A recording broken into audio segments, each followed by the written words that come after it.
Good morning. Welcome again to Morning Devotion, and thank you again so much for our time together.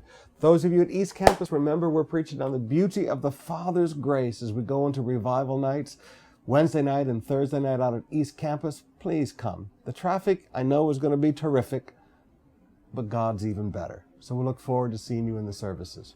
Right now, I'd like us to go back to Acts chapter 21, beginning with verse 15.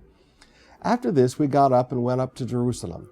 Some of the disciples from Caesarea accompanied us and brought us to the home of Mnason, where we were to stay. He was a man from Cyprus, one of the early disciples. Here is Paul now going to stay in the home of an old friend. Paul and Barnabas had gone to Cyprus. You know the ministry that had happened so many decades before. And now Paul gets the privilege of being in the home of one of the early disciples. Decades have passed, and now he gets to be in the home of the fruit of his ministry. Now, one of the things we have to learn in life is that life moves on, and people change.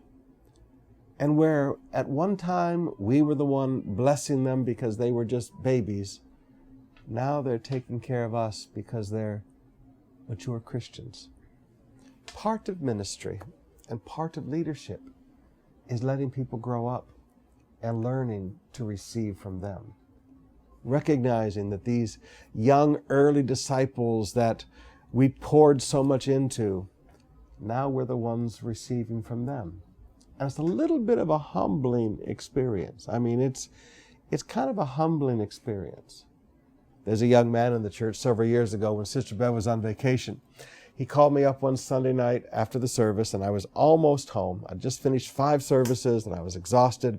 He said, "Pastor, can my girlfriend and I meet you tonight?" And I thought, oh, Jesus, he's in trouble. I thought, oh, he's got his girlfriend pregnant or something. There was nothing like that at all that had happened. But I met them up at a little restaurant that he had just found, and it became Sister Bev's favorite restaurant. And as we sat there at the dinner table that night, he wanted to treat me. He and his girlfriend wanted to treat me to dinner at this new little restaurant that they had found. And like I said, it became Sister Bev's favorite restaurant. And the only reason he had called me is he wanted to be kind to me. That was an extremely humbling experience from a young man that I had been a part of his life since he was a little boy. I say this because sometimes leaders, some of you have been leaders in the church for, my goodness, longer than I've been your pastor, and I've been your pastor for 35 years.